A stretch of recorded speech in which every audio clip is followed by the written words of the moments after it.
have amongst us Honorable External Affairs Minister of India, Dr. S. Jaishankar.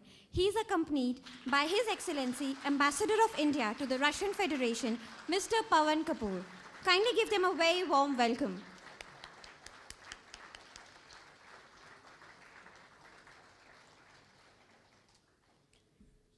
Good evening, ladies and gentlemen, distinguished guests and members of the Indian community. I once again warmly welcome each one of you on behalf of the Embassy of India. Honorable Minister, we are extremely delighted to have you amongst us today. May I now invite on stage Natya Rekha Studio of Nritya Sabha Foundation to perform the composition in Bharatnatyam style dedicated to one of the most revered deities of India, Ganesha. It is choreographed by Mr. Dimitri Zameev, an ICCR alumni who is a disciple of Leela Samson.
takajonu takadimi takajonu takkardaga targadatom takkardaga targadatom takadimi takajonu takkardaga targadatom takadimi takajonu takkardaga targadatom takkardaga targadatom takkardaga targadatom targadatom targadatom targadatom targadatom takkardaga targadatom ta takkardaga targadatom tei takkardaga targadatom takkardaga targadatom ta takkardaga targadatom tei takkardaga targadatom takkardaga targadatom ta takkardaga targadatom tei takkardaga targadatom tam.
Thank you for that beautiful and energetic performance. Can we have a huge round of applause for the artists, please?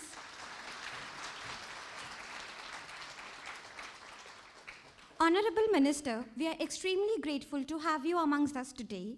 It is my privilege to invite His Excellency Mr. Pavan Kapoor to welcome the Honorable Minister to this community gathering. Kindly, sir, please come on the stage.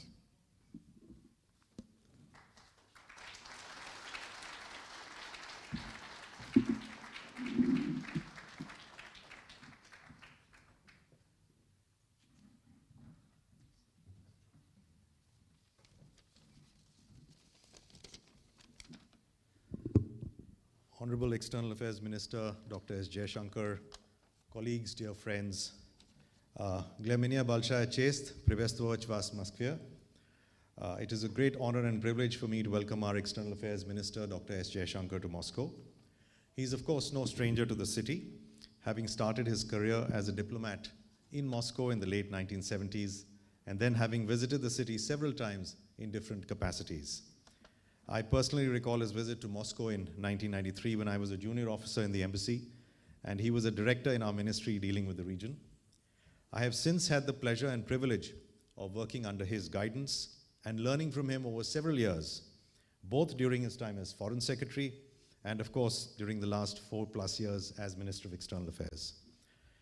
Most of you would be aware about Dr. Jaishankar's key role in formulating and implementing the foreign policy of India under Honorable Prime Minister Modi.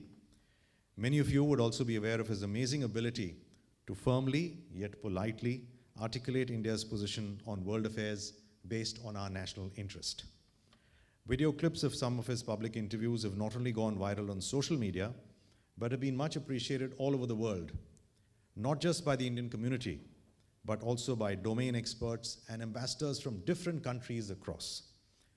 Dr. Jaishankar's 2020 book, The India Way, Strategies for an Uncertain World, has also been read and acclaimed by several foreign ministers, leaders, and global statesmen. And I can share a secret with you that his new book, Why Bharat Matters, is all set to be released very soon. It is therefore a matter of great pride for me to welcome the Honorable Minister to Moscow. I'm delighted, sir, that you have found time to address a small cross-section of our diaspora here. And I can also tell the distinguished audience here that the Honorable Minister has kindly consented to respond to a few questions also after his address. With these words, sir, may I request you to please address our community. Thank you.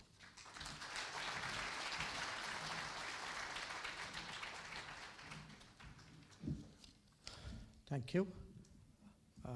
Ambassador Pavan Kapoor, dear friends, Namaskar, Dobre Večer, good evening. It's very good to see you all, and it's very good to be back in Moscow. Now, what I often do, in fact, I try invariably to do when I travel out, is to meet representatives of our community, share with them how our relationship is doing, sometimes also what is it which has brought me to that country. And if you'll permit me, I would like to do the same today. When we think about the relationship with India and Russia, it is in many ways actually an exceptional relations. Exceptional not just for the two countries, but actually I would say, in world politics. And why is that? If one looks at the last 60, 70, 80 years of politics, among the major countries of the world, they have had their relationships, but almost all these relationships have their ups and downs. So if you look at Russia and China, Russia and USA, Russia and Europe, India and China, India and USA, you will actually see over a period of time, there are good periods, there are sometimes not so good periods, there are difficulties, there are stresses, and there are very also good memories and great achievements. To me, what is actually exceptional about India-Russia relations is, from the early 50s, it actually for 70, 80 odd years, and there have been big changes in this period. This was a period when actually the Soviet Union became Russian Federation, among other countries. When actually big changes have happened in world politics, when Russia has actually transformed, India has grown. And yet, if there is one constant actually in world politics, it has actually been the relationship with India-Russia. So everywhere else, actually, you get the question when you look at any relationship, why has this relationship changed? I think we are the only two countries which have to answer, why has this relationship not changed? And I can think of many reasons. One, of course, that if you look at the map of the world, if you look at the continental mass, it is natural as two big countries of the central landmass in the world, India and Russia, have many things which bring them together. But I would say a second reason has been that perhaps more than many other countries, and we have to give tribute to all those who had that vision and that judgment, there was great care taken by the leaderships, by the governments, by stakeholders of different times to actually nurture, to look after this relationship. Ambassador referred to the early 90s. Now, I don't know, I'm curious, how many of you have been I'm not asking the Russians, how many Indians or people of Indian origin have lived here for more than 30 years? Okay. No, it's a good sample, okay? Now, those who have lived more than 30 years would remember, what some of the challenges of the early 90s, okay? But think back on that period. Even then, the relationship was very steady. Even then, somewhere there was that belief that the two countries would care for each other, would look after each other, would make that extra effort. So I would make the point that this is today a relationship of exceptional steadiness and consistency. It is a relationship which has held firm despite all the turbulence in world politics over the last 40, 50 years. It is a relationship where the leaderships and the governments have made a great effort. But I want to make especially this point, it is a relationship with great sentiment and where all the stakeholders of the relationship, especially at a popular level, I would say, have contributed really to keep this relationship as warm and as friendly as it is today. So, it's not often as a foreign minister that I go to countries and I'm able really to look back from the time of independence at a relationship and genuinely tell the Indian community or tell the other stakeholders that a large part of it is actually due to the popular sentiment. And I can say this, that the popular sentiment is as strong it's strong in both countries. So there is a kind of an X factor, you can say, in the relationship, which has actually been of great help to those who are building and trying to take it forward even today. Now, if one fast forwards and looks at the world today, I think all of you can see that the world today is very different from what it is 10 years, 20 years ago. And it will be very different 10 years from now from what it is today. Take India. We were 10 years ago the 10th largest economy in the world. Today we are the 5th largest. I think in a few years we will be the 3rd largest, hopefully beyond that as well. And it's not just the size of the economy. If one looks today at the state of development, the influence and impact on the world, and in many ways, the Indian community abroad is actually the best testimony that if I have to explain to someone what has been the impact of India on the world, I mean, one answer for me would be look at the Indian community across the world. They themselves are the impact. They themselves are the change. That the contribution they make, the contribution the influence that they have, that itself is a sign of changing times. So the official name of our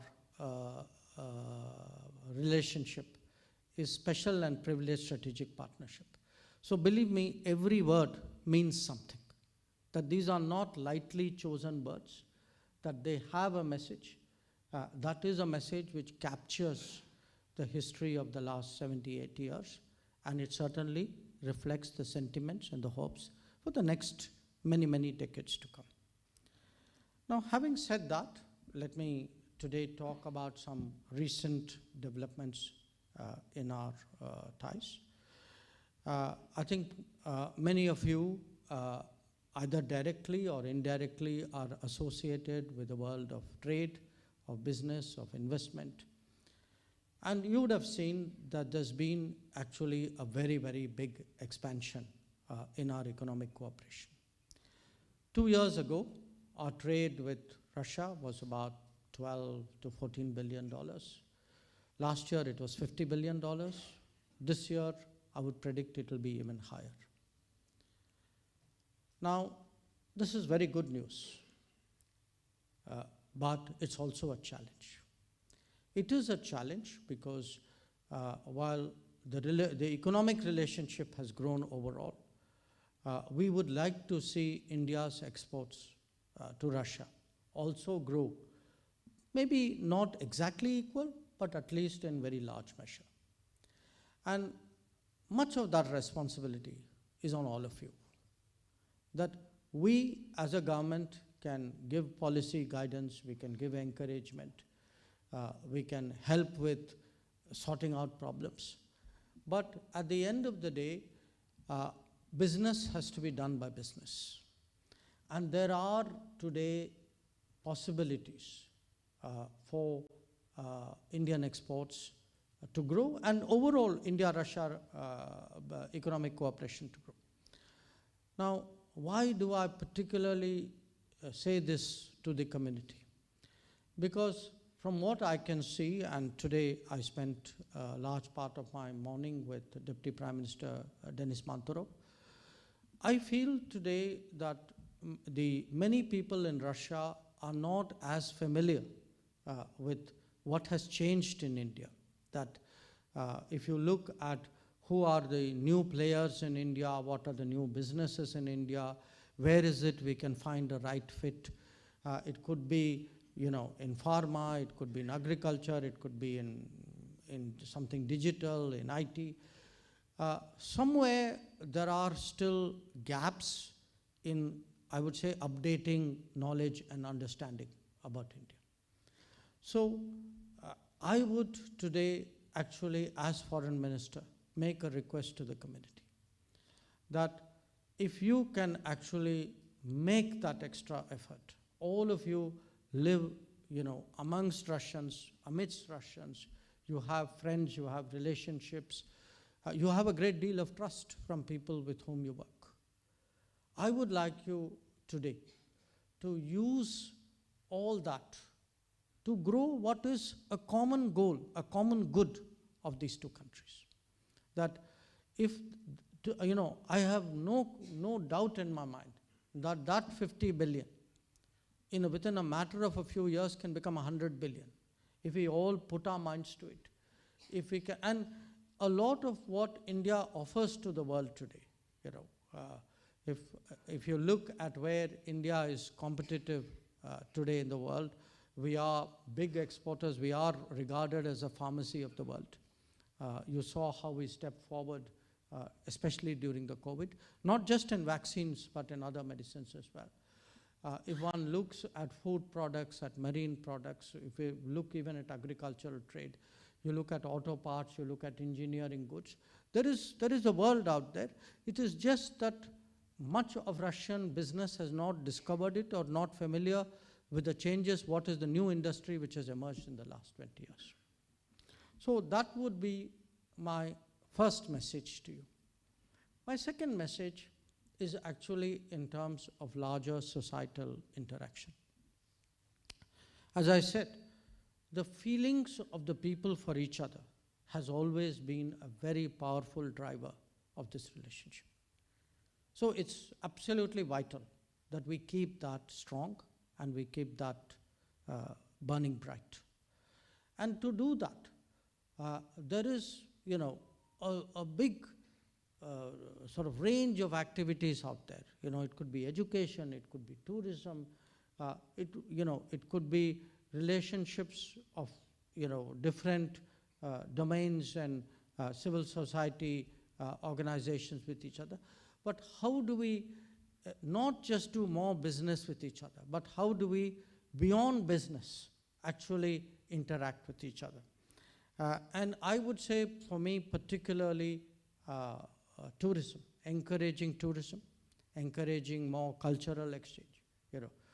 What we saw our young friends doing just now. Culture has always been a very strong element in the it's a very traditional element. I mean, some of the finest Indologists in the world were actually from Russia.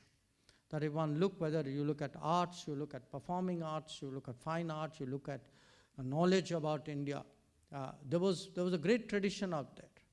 We must keep that tradition going. We must find ways of making it contemporary.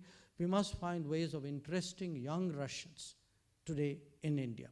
And to me, the best way of interesting anybody is to first get them to visit. So when Prime Minister Modi travels out, he has one request which he always makes of the community. On his behalf, I make that request to you. Please ask 5 friends of yours. Not just ask, please make sure 5 friends of yours visit India.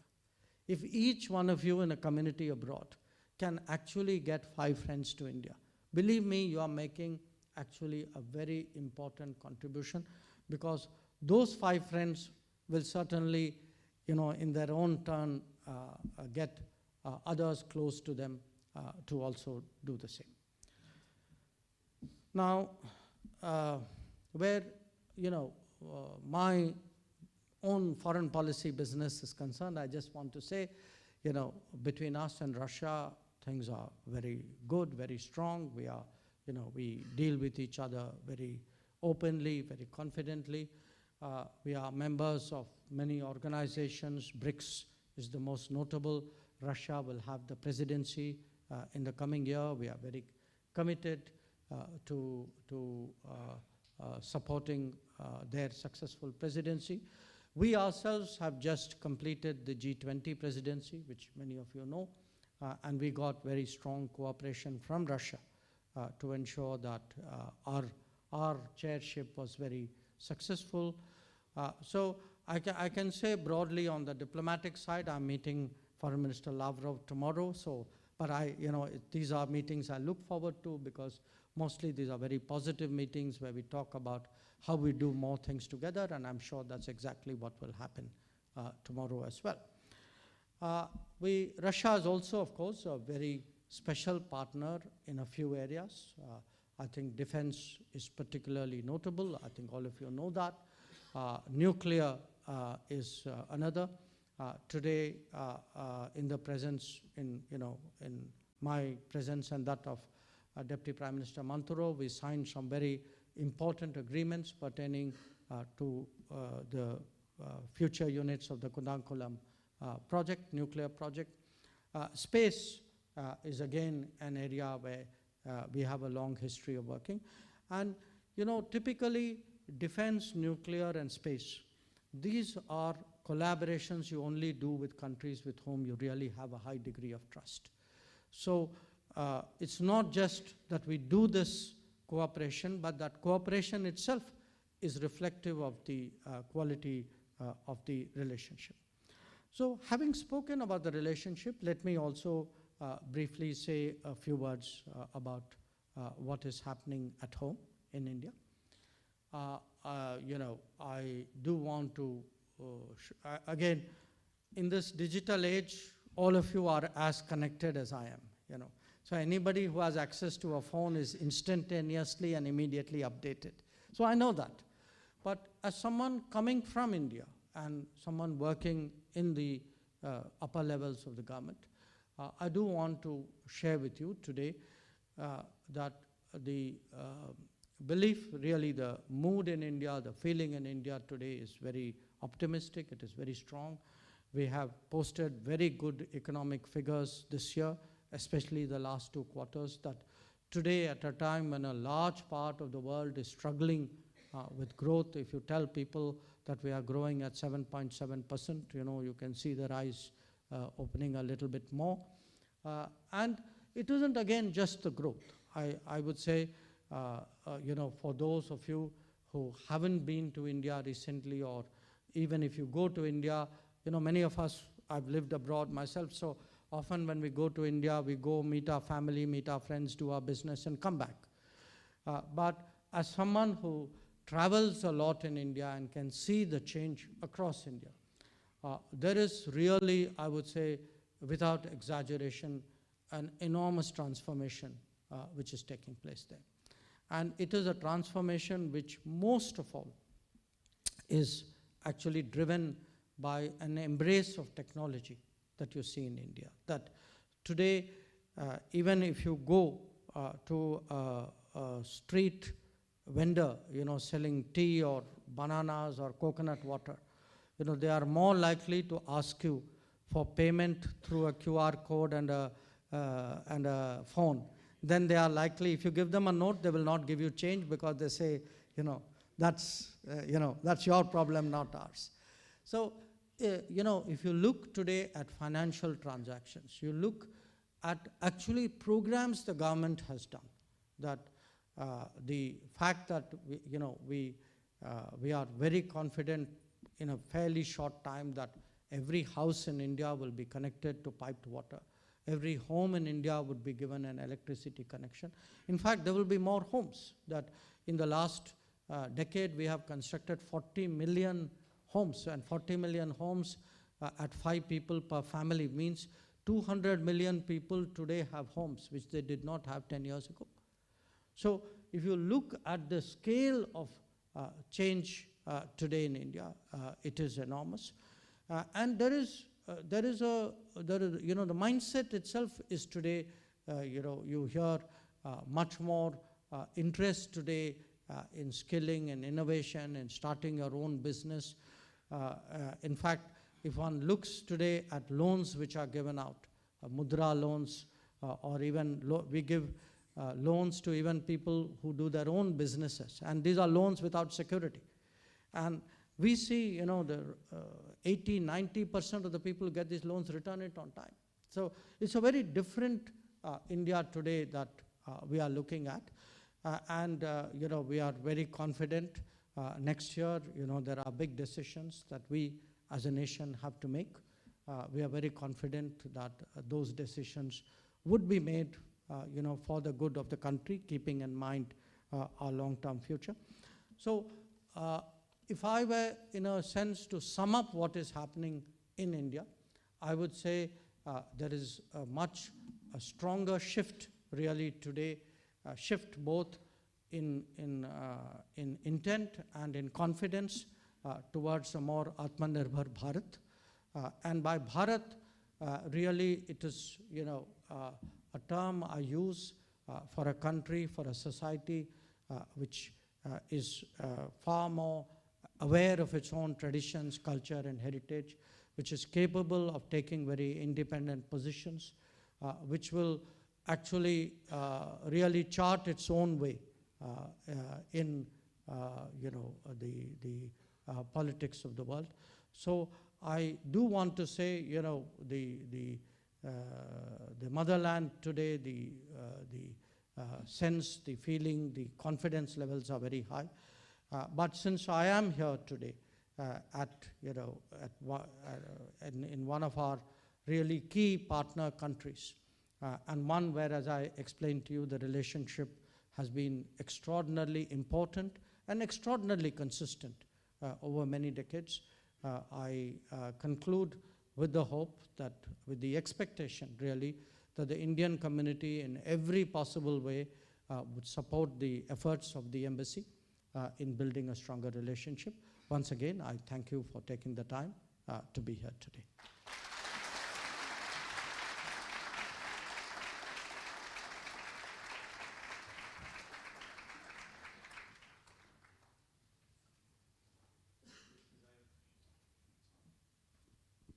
As I mentioned, the Honorable Minister has very kindly agreed to take a few questions. So if there are some of you who would like to raise some things, sure, please. Come. Somebody give her a mic. Is this Kumar? Okay, we'll start with Manish. Good evening, everybody. My name is Manish Kumar. I am in the category of who is living here more than 30 years, sir. Also, I'm a vice chairman of Moscow Chamber of Commerce. Why I'm telling, because some of the Russian perspective I will put in. As His Excellency already explained, and we all know that you have started your career when it was the Soviet Union, and you know much better this part of the world. We have seen your growth as a diplomat, as a seasoned diplomat, and the whole world and the many, as His Excellency told, that they all praise you like a, you know, and we all countrymen are really proud of you, because India's foreign policy is a good hand. And if I request everybody to give you the standing ovation. Sir. Thank you very much. Thank you very much. I really appreciate your concern. Now coming to my question, sir, because you have already explained so much about the, you know, the relation of India, Russia, and all the perspective. If we ask you, because we live in this part of the world from many, many years, our families, our kids are here. So how would you see the India-Russia relationship down the time after 5 years, when the geopolitical situation worldwide changing very dynamically? And the situation where we see the Russia only as a strategic friends or privileged partner, or we can see on the some more global arena. And immediately I'll use this chance to put the second question, which concerns to all our Indians here. Active discussion is going on in India for the dual citizenship. And regarding this, we would like to ask that now we are in a country which is hardly sanctioned. And if we Indians living here can have the two citizenship, it is so good for us because we don't lose the identity of SA because we want to be a proud Indian. We can do the business all over the world. Similarly, we can have the Russian. Thank you very much, sir. We'll take another couple of questions and then, the minister will respond. Please, this lady here wanted to ask something, please. Here. Sudha. Good evening. Sudha, this lady here first, please. She's wanting here. Come, please. Sima. Namaskaram, sir. I'm Sujata Rajgopal, a chartered accountant. Not about 30 years, but 20 odd years, 26 years. So, of course, I'd like to express my gratitude to you and our Honorable PM for making us proud, and especially as NRIs, where we know that the government is for us and will stand up for us. That's a great feeling of strength and support. So thank you for that. Now my question is, being a chartered accountant, we're talking of expanding trade between Russia and India. And the bottlenecks we know are payment systems. So is there something that you are strategizing to ease that? And are we looking at rupee ruble convertibility without dollar as a mechanism? Thank you. One more. Yeah, Dr. Soma, please. Thank you. Good evening, sir. I'm Dr. Somasundaram Subramanian, shortly Dr. Soma. I'm a cancer surgeon and a cancer survivor. I'm living here also for 34 years, studied in Soviet Ukraine, then did my medicine and all my training here. I just want to answer to one of the points you did mention, especially in the last more than 10 years. Every year, I'm bringing to India anything between 5 to 25 medical students, doctors, scientists on a regular basis. At any given time, one of the NGOs started by me supports, somebody is there in India even now. And so that is normal, and I'm doing my best for that. But I'll first bring the very first question I always ask, which is not a medical question.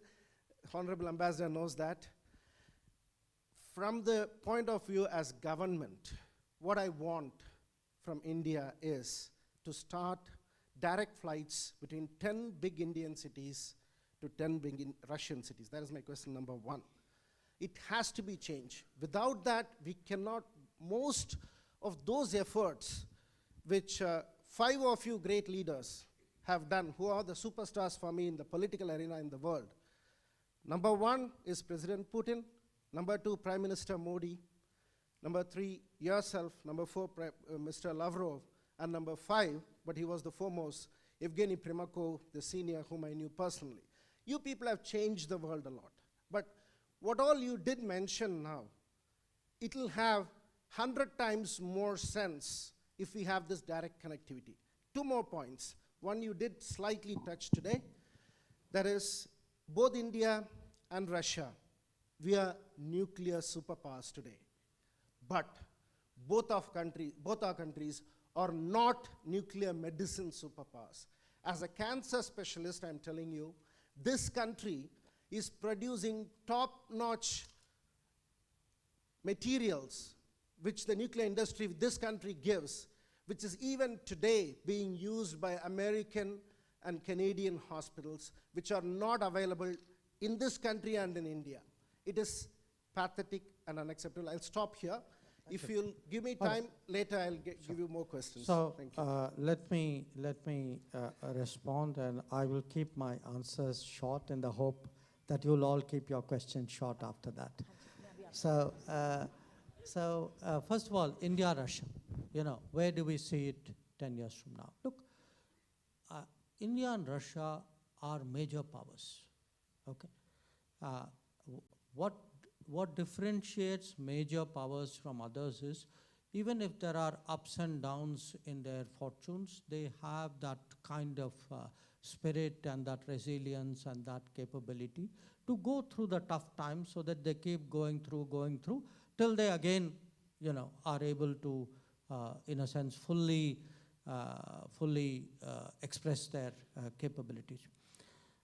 given the kind of picture, the analysis that I did for you of the last 70, 80 years, I have no doubt that this relationship will get stronger. Because, I'd actually put it to anybody. Is there today actually, has there been in the last 70, 80 years any big problem between India and Russia? We may not always agree, but we have taken great care not to cause a problem for the other country. Now, not all countries do that, So I think if we continue to show that sensitivity and that wisdom, which we have done in the past, I'm very sure that this relationship will only grow from strength to strength. And I think even in the last few years, I see, frankly, for example, a greater Russian focus on Asia. And I think that is partly one reason why our trade has grown so much in the last 2 years. So I'm very confident that that direction, and certainly I will endeavor to work in that direction where the relationship will keep going. On the dual citizenship, I get that question a lot. I understand why I get that question. It is a very complicated issue, particularly for a country like India, because there are many aspects. There are economic aspects, there are legal aspects, there are security aspects to this. About 20 years ago, we found a kind of a middle ground, okay? And the middle ground was the OCI card. For the moment, the middle ground is the solution which is the available solution. I know from the community, and I understand from the community why there is an interest, because there are more people abroad, their stakes in India, their investments in India, their relationships in India have grown. So it is a matter on which between, I would say, the NRI, PIO community and the government, I expect that conversation to continue. on the payment system, but before the payment system, you actually made one remark. The remark was that we stand up for Indians. You know why we stand up for Indians? For a very, one is a matter of pride. You cannot say I'm a rising power, I'm a big power, I'm influential country if you do not look after your people, because that is the test. It's like a family.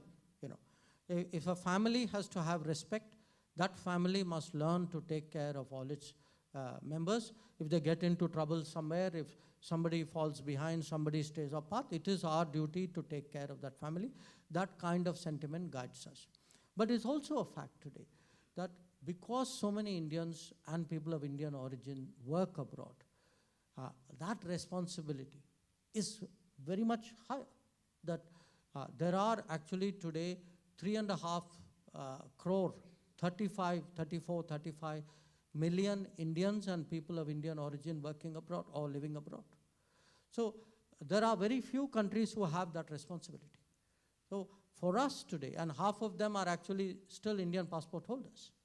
So we take that responsibility very, very seriously. Certainly I can tell you, Prime Minister himself, because in his own experience prior to becoming Prime Minister, he had in his travels a very strong connect with Indian community abroad. It is something from day one.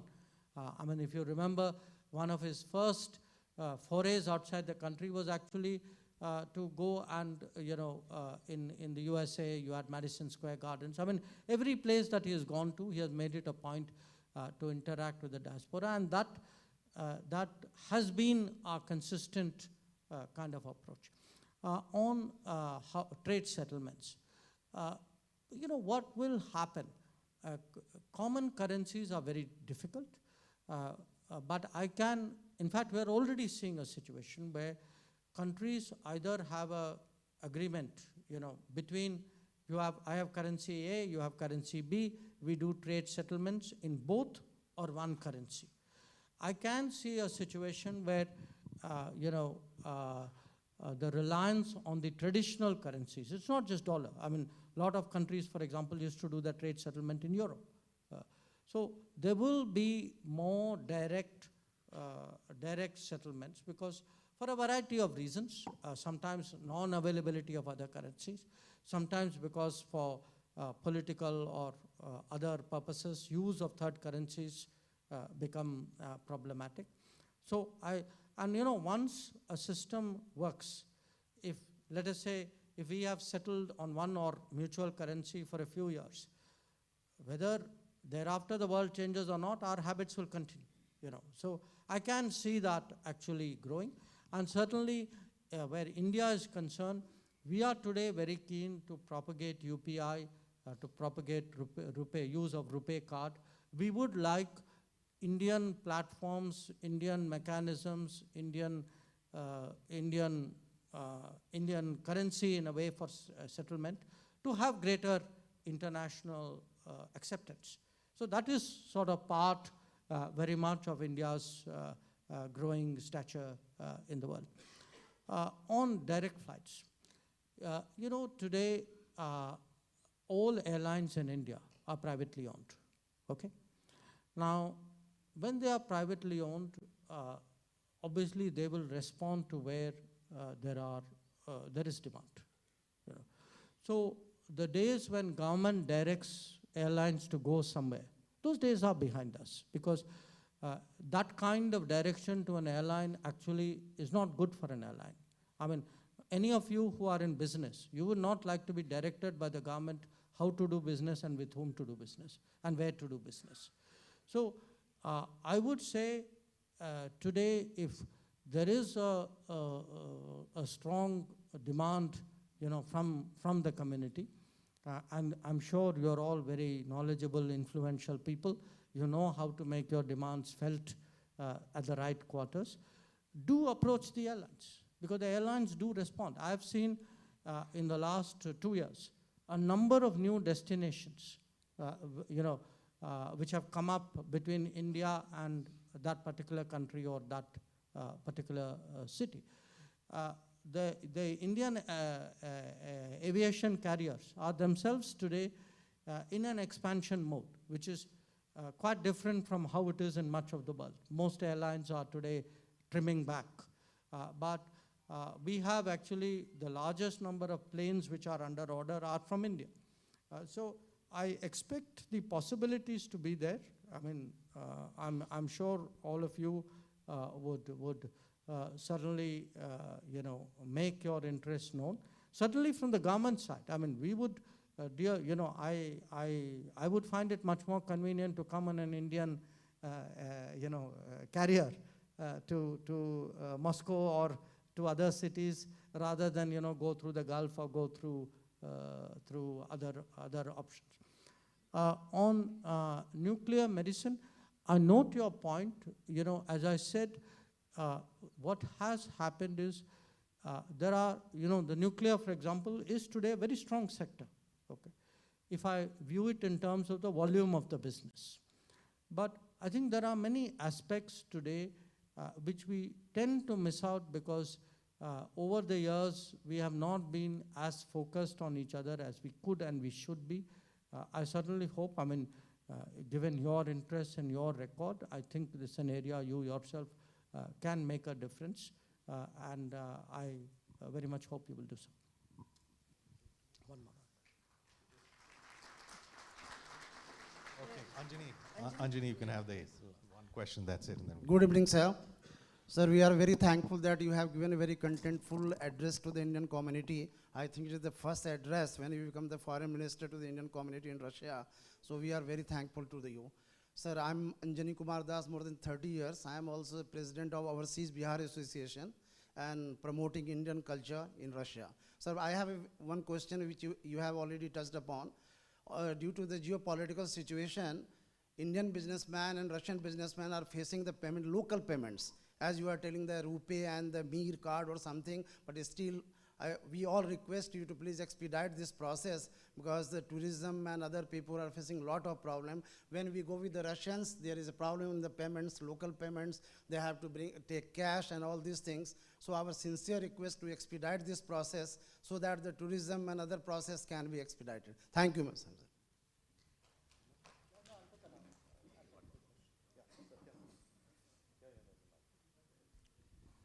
Good evening, sir. I'm Satya Punia into business of pharmaceuticals. I don't have a question. In fact, I just have a suggestion. What is the biggest barrier between Russia and India? It is the language barrier. And to my surprise, I see that in Indian schools, they are not teaching Russian anymore, Russian as a language. They're teaching French, Spanish, though I don't know how much connected we are with these languages. Russian? Well, I'm talking about private schools, and I tried hard to find He has a point. Yeah. The Russian language teaching has decreased, Yeah. relatively speaking, in Indian school. That is a fact. Yes. And I say this because, I mean, from my own children's experience and my own memory. But Same here. I was looking Yeah. for my son so that Yeah. he could learn Russian in schools in India, and I could hardly find any. I can tell you some schools, Yeah, but that's just a suggestion, okay. yeah, right? Okay, one more from the gentleman there, and then we'll wrap it up there. Yeah, come, please. Good evening, Your Excellency, and the esteemed members of the Indian community. So I'm Shivam, and I'm a trade lawyer turned into a businessman. I'm young, and I have a question: that is there any progress on the free trade agreement between the India as well as Eurasian Economic Zone? Because since you Okay. have discussed Sure, about the sure. sure. I'll give you an update. Okay. So on the payments, look, right now is a very unusual situation. Okay, we all know why it is an unusual situation. But the fact is, even in an unusual situation, we are trying today to find ways by which banks deal with each other. A lot of it is, frankly, lack of familiarity. That actually banks don't know enough banks on that side. People are unclear what is happening. And you know, you are from the business world. If you don't have a full picture or you don't have confidence, people hold back. So I would say today that actually those of you in the Indian community who do business, who have banking relationships, who know people at both ends can, if nothing else, educate people about, you know, what are the risks, what are the banks, which are the, you know, good banks, which are the safe routes. I mean, I think you can make a contribution out here, but we have been, through various ways, have been trying to find solutions to the payments problem. The fact that today we are doing a trade of 50 billion will tell you that we have not been unsuccessful in that regard. But I would certainly recognize we can frankly do with a lot of help. That I would like, as I said, just as I would like the Indian business community to identify more export opportunities, I would also request you, please help Russian businesses to understand actually the whole payment side, and maybe on the Indian side also, because you know, they will ask their main clients in Russia to actually help them to understand what is a very unusual situation right now. On the Russian language, I think it's a well taken point. We have actually, you know, for me, it's a general problem we face on foreign languages, that what is happening, India is growing. India's exposure to the world is growing. Number of Indians traveling to the world is growing. Indian businesses are growing. But our understanding, our training in foreign languages is not keeping pace with that. I see this as a drawback. And I would say, again, you know, if any of you in some way, my children many years ago, obviously, studied in a school where Russian was taught in Delhi.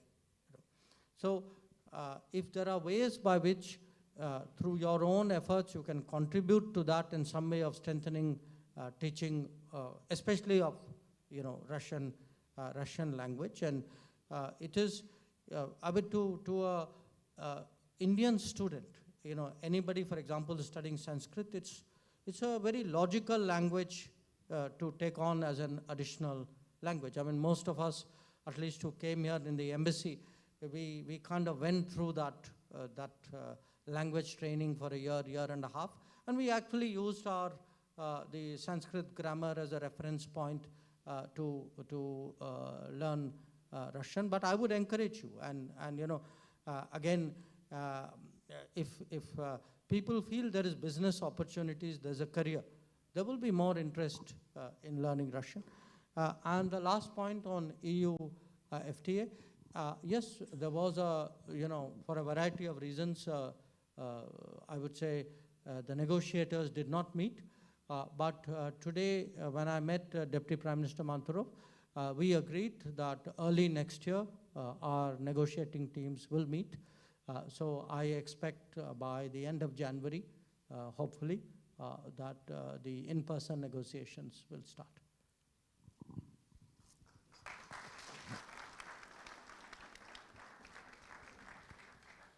Thank you for your address, Honorable Minister. May I kindly now request you and the ambassador to join our community members for photos. Now, I will invite the members seated in row 1 and row 3 to come to the stage for a group picture with the Honorable Minister and the ambassador. Our ushers are present to help you. Kindly return to your original seats after the photograph.